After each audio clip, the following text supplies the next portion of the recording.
Hello and welcome to the Be Formless Flow-Driven CEO and VC podcast, where we are reshaping life, leadership, business and investing from the inside out. And today I am welcoming from Goa in India. I've never been there before. Do want to get there. Varun Chawla. Welcome to the show, Varun. Thank you. Thank you. Pleasure to be here. Thank you for having me. Yeah, my pleasure to have you here. And I do want to share that when we first I got on Riverside here on the pod, I should say, 1111 came up, and it's such a beautiful angel number. So it feels quite auspicious in a way that, here we are, and, it was 1111. It isn't anymore, but it was. And so, yeah, I love those sorts of little synergies that happen, don't you? 100%. I'm not sure if I believed in them back in the day, but something changed or flipped for me in the last 4 or 5 years where I see them as signals, whereas Carl Jung calls them synchronicities. So they started to Synchronicity. mean something. Yeah. Yeah, yeah. And you've got quite the story. I'm going to start with this. You are catalyzing the impact of the entrepreneurship ecosystem. You are not a traditional, builder from a VC, etc. And you are the founder and builder of Build3, and you're on a mission to empower 100,000 founders with capability. I'm going to call out conscious capital and community. Yeah. And essentially what you've done with Build3 is it's a startup studio and launchpad that supports impact-orientated startups that better, and get this, everybody, the mind, the body, and the earth. When I spoke to you about this the other week, I was like, oh my goodness, this is music to my ears. This is the future. This is the world of business. It can be like this, and you are doing it. And you have various programs like the Impact Accelerator and the Impact Startup Academy. I'll let you talk about that shortly. You operate a co-working and co-living space, and here you are. You're in that space as we speak. I wish you could take us on a little tour. I have done that before with with people I've interviewed on the pod. And it's a hub for like-minded founders, digital nomads, and creators, where you have your weekly events, you have meditation, and you obviously have the boot camps. Varun, you operate though at the intersection of venture building, community, and life design. And your work builds out the accelerator program. I talked about that. And you're supporting the founders in turning ideas into companies with structure, momentum, and real world application. I love that you've got this lens on venture that extends beyond the company creation, and that you're incredibly focused on what sits around and beyond the ecosystem itself. So that's the bit around, and I love this intersection of living and how we work. It is integrated. I don't think it's separate, and I'm sure you've got a point of view on that, so that we're more connected to nature, community, and holistic well-being. And your shift reflects a broader exploration, in my opinion, and it's how venture can move from purely economical outcomes to enabling a full expression of life. From building startups to rethinking environments, your work sits in that evolving space. Like I said, innovation, community, and human experience. That was a bit of a whirlwinder. Tell It us was. how you Thank you. came to this. Tell us how this all began. Like what was, you said you've been exploring things for the last 5 years. Tell us a little bit about your journey. So maybe I'll go a little bit earlier when I think, I just sort of went with what was my social conditioning. And I think there was a little bit of a wake up moment in 2020 for me. So before that, pretty standard stuff. I went overseas. I went to the US to study. I went to Cornell University. I studied electrical engineering at first and then shifted to applied economics and management. I call it fancy for common sense. I come from what is called a middle class background in India, and I aspired to material things and I wanted wealth. So I looked out for the highest paying jobs. I ended up joining Goldman Sachs right out of college in equity research, basically overpaid journalists who can do maths. So I did that for the next 5 years. I enjoyed that, learned a lot, but I also realized it wasn't for me, right? I was doing financially well. My LinkedIn looked good. My parents were proud, but something wasn't quite working. Just didn't feel it in here, right? It felt like something was missing. And so after a chat with my dad, who was very, very open and supportive, and finally left me with these words, he said, look, I'll support you because you have your own savings, you don't have any dependents, and you can stay in my house for free. So if this is really what you want, go for it. And I did. I left my Fortune 50 job. I moved back to living with my parents, a very un-American dream-like thing to do. And I'm grateful for it. I was happy to have no rent. I was happy to have somebody help me with my laundry. I was happy to have yummy food at no cost. So it was amazing. And I started my entrepreneurial journeys. Now, the thought was I'd be my best boss because I'd left an organization where there was a boss and now I'm going to be my own boss. So theoretically, I'd help me chart a good journey. But I think there was a pretty big overhang where I was a boss based on what I thought was the best version of me that the world needed. And I was still money minded, Yeah. material, selfish in many ways. And I think I may have been a slightly better boss, but I wasn't a great boss.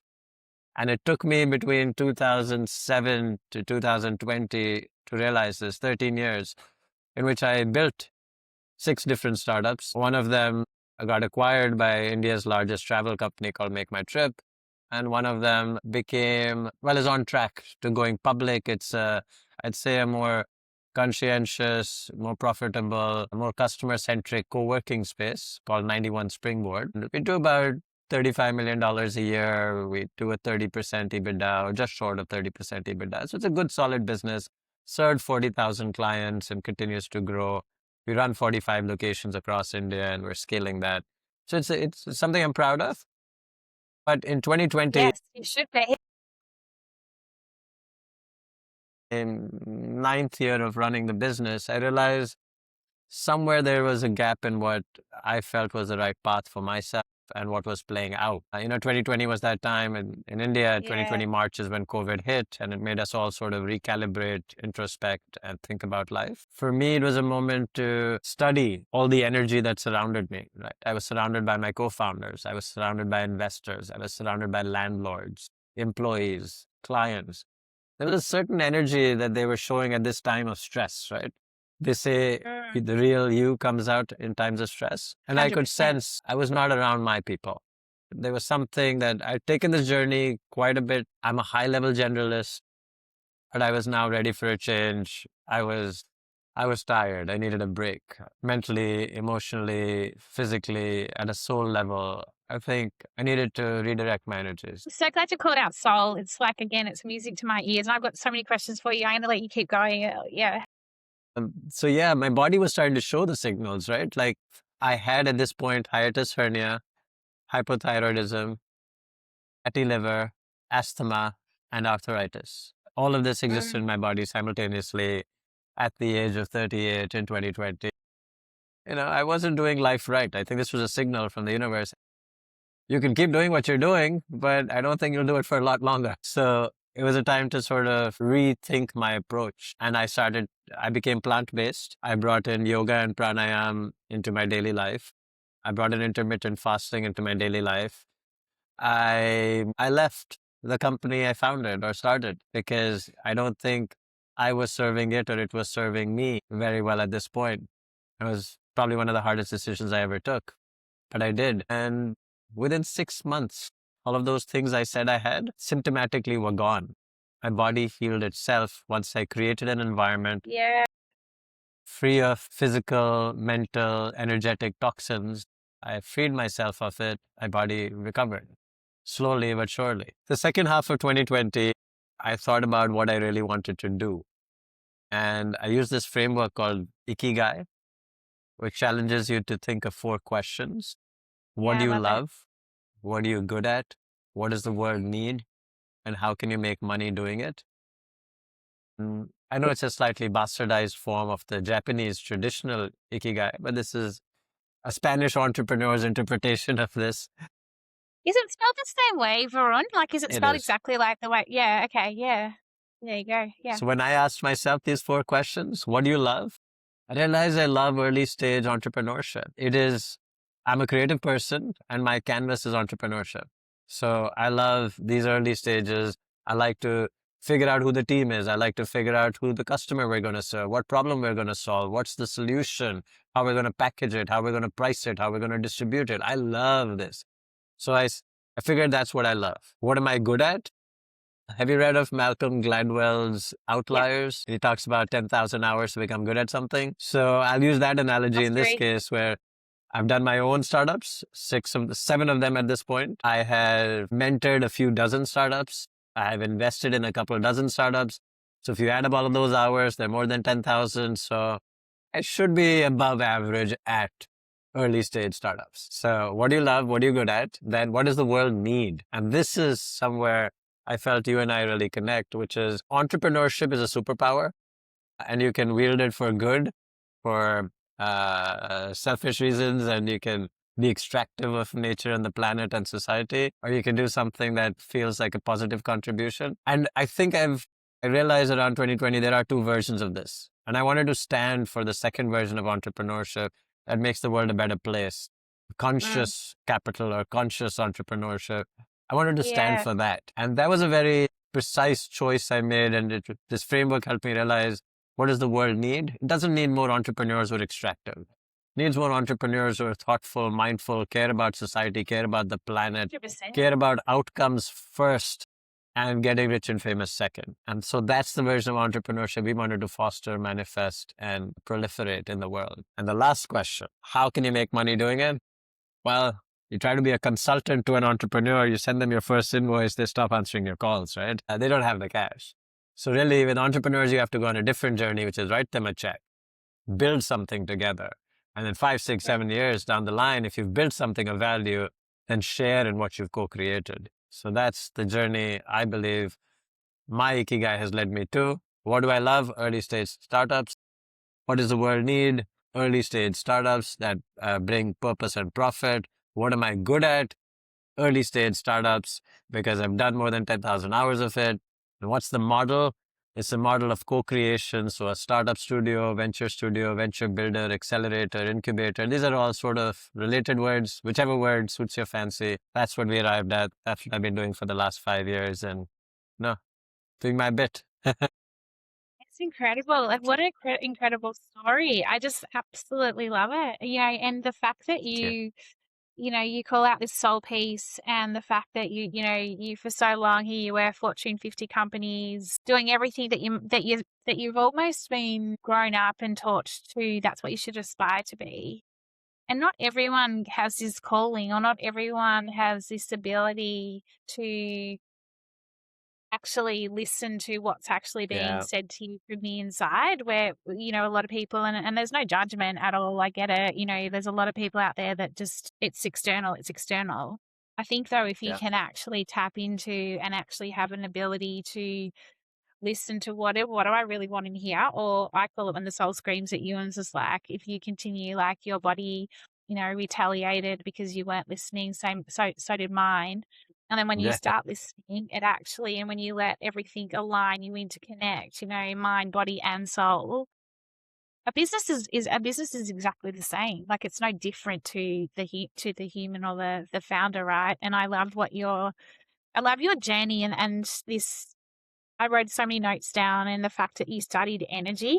Energy is such a big part of who we are, as well as, from a business perspective. And I haven't heard anyone talk about how they've studied the energy of the business people and the people they were surrounded by. And then, that ability to notice, what that energy does to you, how it makes you feel. And then to have the courage and be brave enough to go, I can't do this. I don't want this anymore. I'm Yeah. going to reshape what this looks like to go forward. It's huge. Yeah. No, thank you. In 2020, when my body was going through all these changes and screaming for help, and I instituted many of these new practices. And then in 2021, my mother crossed over in the second phase of COVID, and I was looking for meaning and purpose, and I Mm, wanted to make sense of it all. Like, why are we here? How do we live a mm, purposeful life? What is the purpose of this journey, and how do I do the best version of me in this lifetime? I was gifted a few books. When you're grieving, I think you're yeah. grasping for an understanding, for something to make sense. And these books were spiritual in nature, from Many Lives, Many Masters of Brian Weiss. to The Journey and Destiny of Souls by Dr. Michael Newton. So books written by science-minded folks, but that cover the spiritual world. And they talked about reincarnation from a science lens, suddenly opening up. It's not just one life to live. Is, you're a spiritual being having a human experience, and Yeah. it repeats many times over. It opens up words like karma and who are you really? Are you the body? Are you the mind? Are you something else behind all of it all?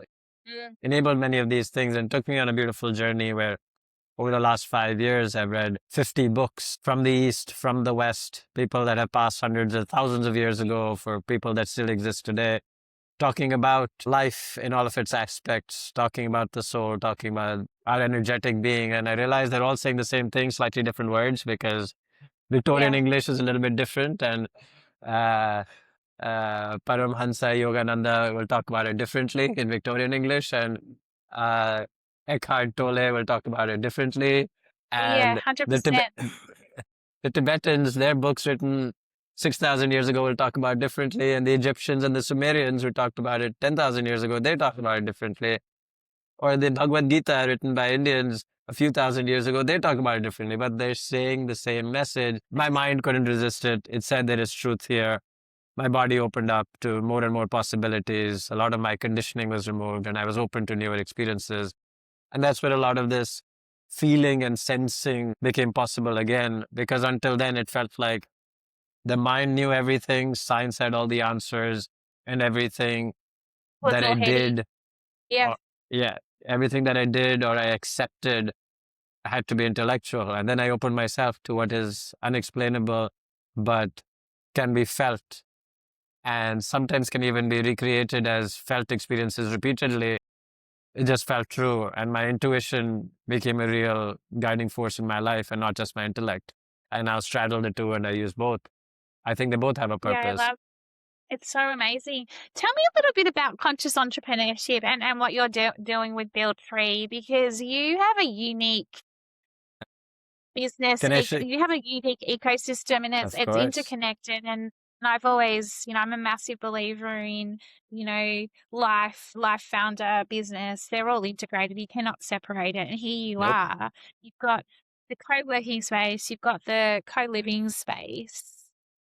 From all your journey, and I'm really sorry to hear about your mum. That must have been a huge, like, journey to go through as well. Give you all the perspective that it's given you. There's still a lot of resistance around, businesses all around profit, profit, profit, drive, startup, especially still in the, what I'm observing and conversations I'm having. There's, still this, and even within the VC ecosystem, it's still this very much this old way of doing things. Don't get me wrong, there's a lot of new stuff coming through. You're the first I've spoken to in terms of what you're doing, and, you're bringing in language like mind, body, co-working, co-living, all this really conscious and soulful ways of being and doing.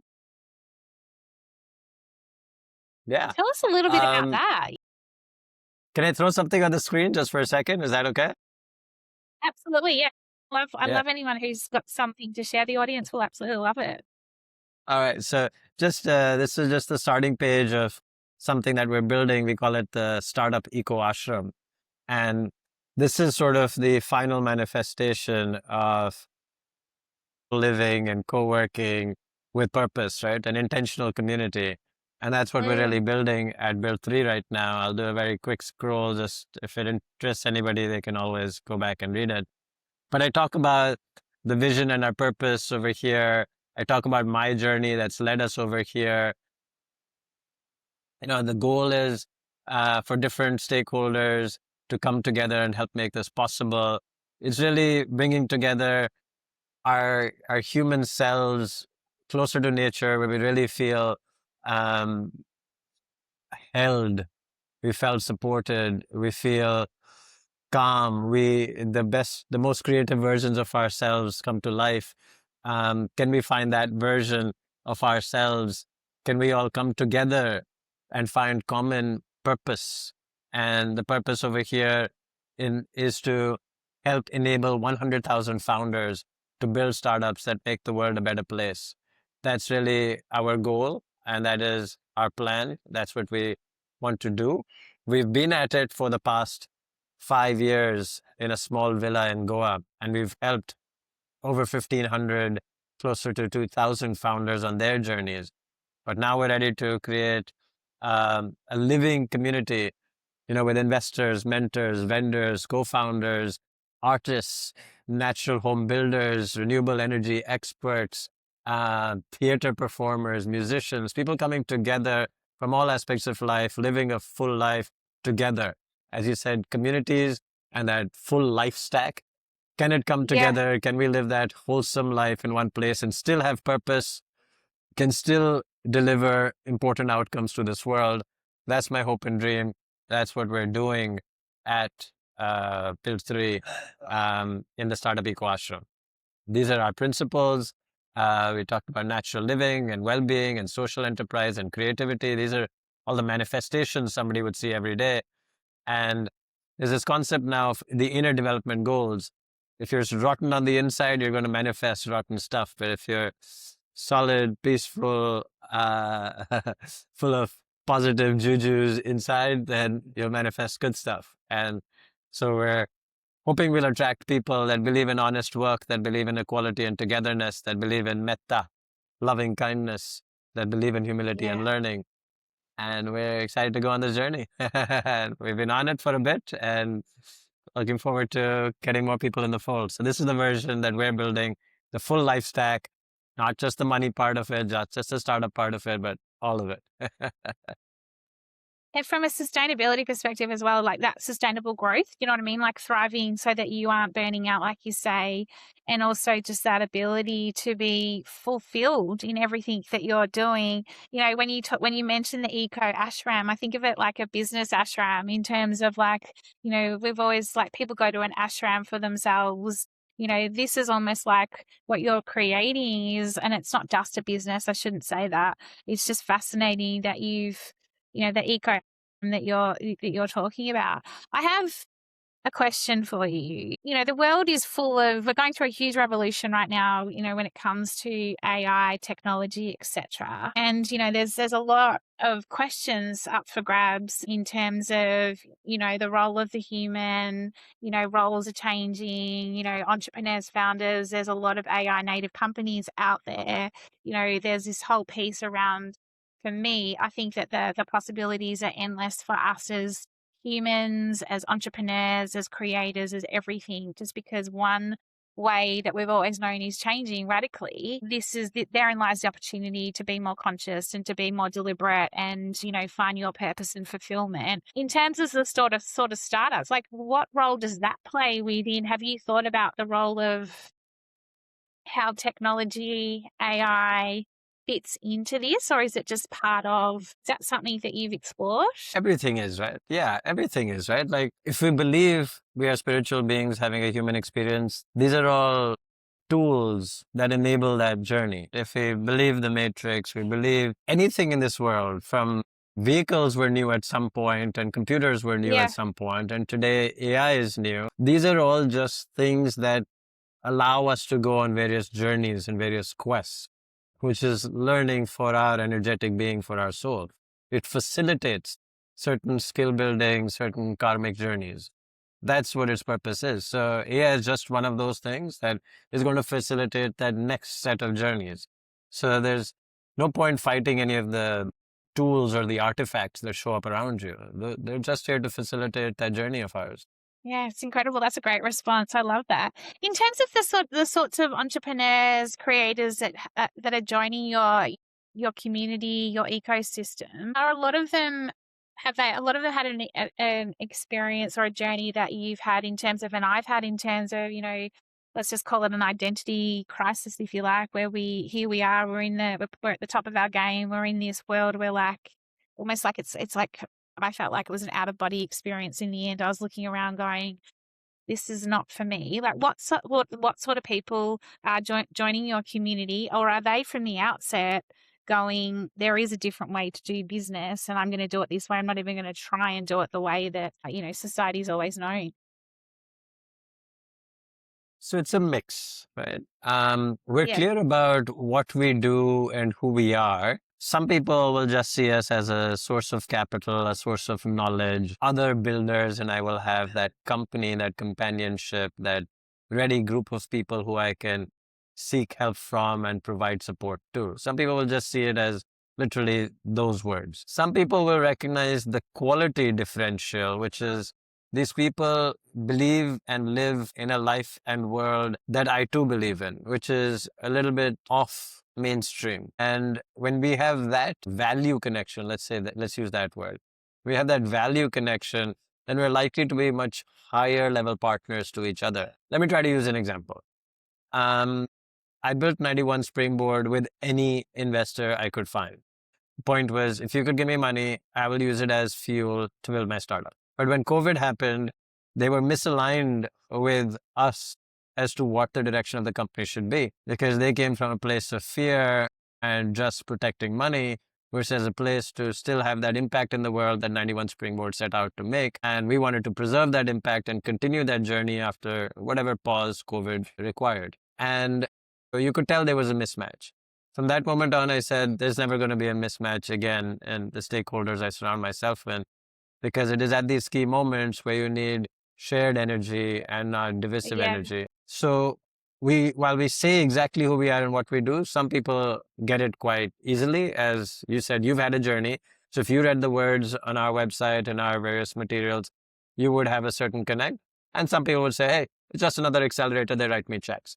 And so we have both types who come here, right? Who get it and who maybe don't get it. But Yeah. once they're here, I have the feeling that through more interactions, more words, presentations, the small little bits we do, how we serve ourselves food, it's all plant-based food. We all wash our own dishes. We walk barefoot in nature. We use nonviolent communication. We're all here to support each other. Nobody's here to show I know more or I'm here to dominate one or the other.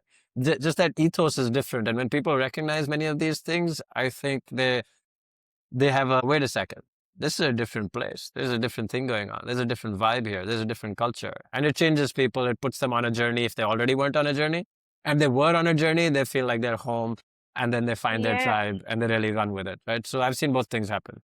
Yeah, I just love it. It's like, everything you're saying, I'm like, it's seriously, it's just so enlightening, and it just feels like it is the future. It doesn't even feel, it is the future for me. And it's like, how do we create more of this? How do we get this happening more, because we've still got a long way to go, and by building what you're building, like here you are, and I just think we need more and more of it in the world. I had a question for you when you were talking, and I've just lost my train of thought. It's going to come. It's No going worries. to come back to. It's going to come back. Going to come back to me. Tell me a little bit about Build3 in terms of where does the name come from? Is the three energetically? There's something. Is there an alignment thing going on there? Build3. So there's the simple answer and the, and the rationalized answer. The simple answer is when we started Build3, your website and your domain carried more importance than perhaps it does today. So we really wanted to get a top level domain, which looked like a .org or a .net or a .co. And then we went and got all of those. We couldn't get a .com, and Build3 was possible. Build.org, build.com, build.net, those were impossible. So adding the number made it possible to get a top level domain that was still short and easy. And then what does the 3 stand for? It describes the way we build startups, which is building startups creatively, conscientiously, and through communities. So it stands for those 3 I knew there was going to be. I knew there descriptors. was going to. Yeah, I knew. I knew there was going to be some synergy there. What do you think is the biggest challenge right now in terms of creating and having more of the types of ecosystems that you're building? Like what is it that is preventing us? I won't use the word stopping, preventing us from creating more of these right now? Is it because energetically the world is, do you sense is because energetically the world has some toxic energy, toxic power? Like, what is it that you think is not allowing us to move into this type Sure. of ecosystem faster? Yeah. So maybe I'll take the last word you said. Faster and slower is an expectation one might have if you come from a place of scarcity or believe you have limited time. More and more, I believe we come from a place of abundance. We have unlimited time, if not in this lifetime, over many. So there is no scarcity. Faster is irrelevant. Then how does stuff manifest in this world? Whatever energy we project comes back to us. When we project it with honesty, with genuine purpose, authenticity, then it comes back to us. And sometimes there's a time lag between when we do that and when that comes back. So what's happening in the world is most often a truer reflection of the past version of ourselves that has come to pass 6 months, 12 months, 18 months ago. We generated that. That is not something outside of us. It's not something happening to us. We put that energy out there and that's what happened. And now that we're putting out different energy, different things are going to happen. And that's what we're going to surround ourselves with. That is my belief. There is no other. What is happening outside of us has been projected out by us. It's not Yeah, happening you're from the right. outside in, it's happening from the in out. Yeah, I loved it. And thank you for calling me out on the faster and, the faster and slower. It is a good call out. And I love that it is about being present, right? It's about that focus and the presence and the ability to pause and, that when we force and when we push, Yeah. it's coming from an external versus an internal, because it's only when we actually come from the internal, that's where all the answers come from. Always. And the ability to also surrender. And I'm still learning this. I've been on this journey We for, all are. quite a few years, and the journey is continuing to, yeah, and I'm noticing the more I'm surrendering Yeah. and not focusing on outcome and why is this not happening now? I'm just a better person for it. And I'm better in Yeah. life, I'm better as a founder, I'm better in business, I'm better in general. I'm just better, I love like, it. yeah, totally right. And so I think that for the listeners out there and hearing this, the only race we're up against is ourselves. And that's that constant battle between ego and soul and ego, that, there's just this constant, and it's like, how do you, like, who are you today? And Yeah. who's better? And not better's the wrong word. Sorry. Yeah.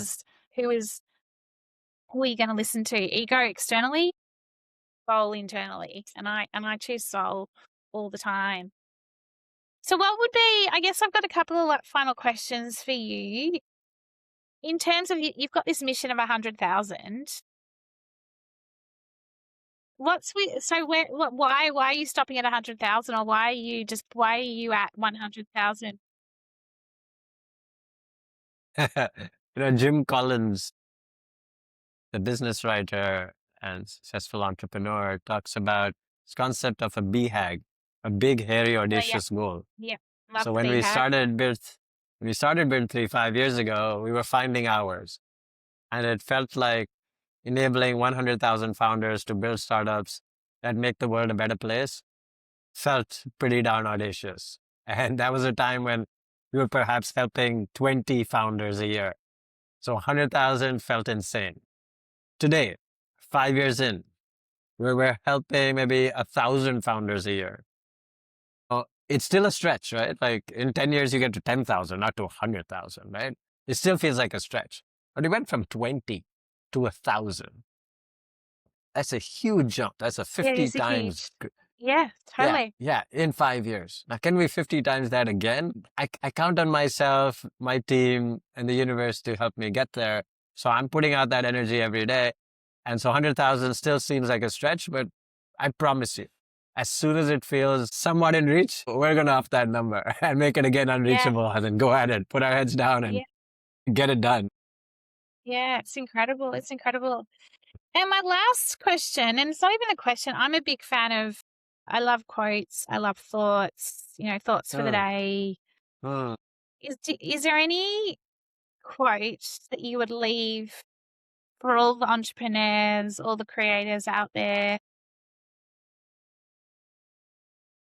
Okay, it's not anybody else's quote, but it's coming to me right now as something I believe is true, is we're privileged to be on this startup journey. The result of the journey is irrelevant. But having the ability to traverse this journey every day with grace is our privilege. Let's not squander it. There's And that's a amazing life superpower. lessons. There's amazing life lessons in this journey that we are going to be taught and we're going to gain. And that is our privilege. And can we just enjoy that? Can we surrender to it? Can we be the best version of ourselves as these learnings come our way? Yeah, so good. And it's so true. And I think that is part of, for me, is a superpower of an entrepreneur. If you can guide your way through exactly what you've just explained, yeah, and it'll happen. Everything will, I don't know. I just always believe everything is possible. Nothing's impossible. Anything is possible. It's a good old Audrey Hepburn quote, and I do love her for various reasons. I love that quote. And so Nice. it's, Nice. yeah, oh my gosh, Warren, you are like, what a great conversation. Oh my gosh, there's so much depth and so much richness in here. I could have gone down so many different rabbit holes. I feel like you said you're a high level generalist, like a high level podcast, formless flowing conversation where I'm like, oh, we could talk about this next time. So I would love to get you back on at some point. Maybe when you're out in the ashram, Eco and ashram. you can, Yeah. the eco ashram, you can show us exactly, we could I'd maybe love do a to. podcast in nature. That would be very cool. And I 100%. just want to say thank you for your time. How do we find out My more about pleasure. you? How do we find out more about Build3? Of course. No, thank you for asking that. So I'm on LinkedIn, like most entrepreneurs. I'm there. Varun Chawla, India, Goa, Build3. You throw in these words, you'll find my LinkedIn. Our main website is build3.org. So BUILD number 3.org. And the Startup Eco Ashram, which is going to house all of the magic that we're doing at Build3 plus a lot more, is at startupecoashram.com. So those are the places where we exist. Find me, join us, just send energy, whatever feels right. Yeah, love it. Yeah, I love it. Absolutely. I think, I don't know if I've told you, I've studied all the levels of pranic healing. I don't know, pranic. Yeah, and it's I'm not a fascinating to healer, talk but about. I'm surrounded by many such folks. Yes. Yeah, and I've got a session on pranic in a couple of weeks, and I can't wait. I've been a bit, what's the word I would use? I haven't been in as much, and it's funny. I'm just having this real call into it at the moment, and then you've just talked about so much about energy. So then how do you bring that more and more into business? So there you go. I'm going off on another little tangent as we're talking. Varun, thank you so much for your Thank time. you. And yeah, absolutely. Thank you. My Namaste. I pleasure. absolutely love this. Yeah, and I love what you're doing with your Thank you. eco ashram and everything can Build3. So we need more of you in the world. So thank you so much. Thank you very much, B. Glad to see you. Glad to be on your show.